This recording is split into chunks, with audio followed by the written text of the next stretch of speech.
ఇంకా నేను వేరే చాలా ఉన్నాయి కానీ అక్కడ దాకా వెళ్ళట్లా. ఎందుకంటే హిందూ మత సాంప్రదాయం మనం పెళ్లి చేసుకున్న పిల్లల్ని అంటాం.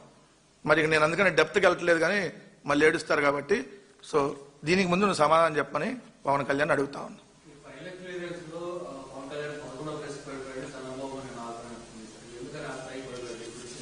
ఇంకా ఆయన బిజీగా ఉన్నాడు కదా. పొద్దున మాదాపూర్లో టిఫిన్ చేసి మధ్యాహ్నం ఆంధ్రాలో లంచ్ చేసి మళ్ళీ సాయంత్రం స్నాక్స్ తినేటప్పటికి హైదరాబాద్ వెళ్ళాలి. మరి ఇంకా ఫైల్ క్లియర్ చేయడానికి ఇంకా టైం ఎక్కడ ఉంటుంది?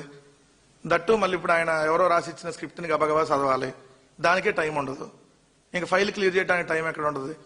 రెండోది 11వ ప్లేస్ కాదు, ఇంకోది వెనక ప్లేస్ ఇవ్వాలి. కానీ మరీ ఫీల్ అవుతాడులే, మళ్ళీ ట్రోల్ చేస్తారని ఆ 11వ ప్లేస్ ఇచ్చారేమో. లేదా మీకు టైం ఎక్కడ ఉందండి? పవన్ కళ్యాణ్కి చాలా బిజీగా ఉన్నాడు. అయితే మెట్లు గడగటంలో బిజీ, లేదంటే జగన్మోహన్ రెడ్డి గారిని తిట్టడంలో బిజీ. సో ఈ బిజీ కార్యక్రమాల్లో ఉంటే ఇంకా ఫైల్స్ వాళ్ళ శాఖలో వాళ్ళని పిచ్చి కొట్టుడు కొట్టాడు వాళ్ళ ఎమ్మెల్యే.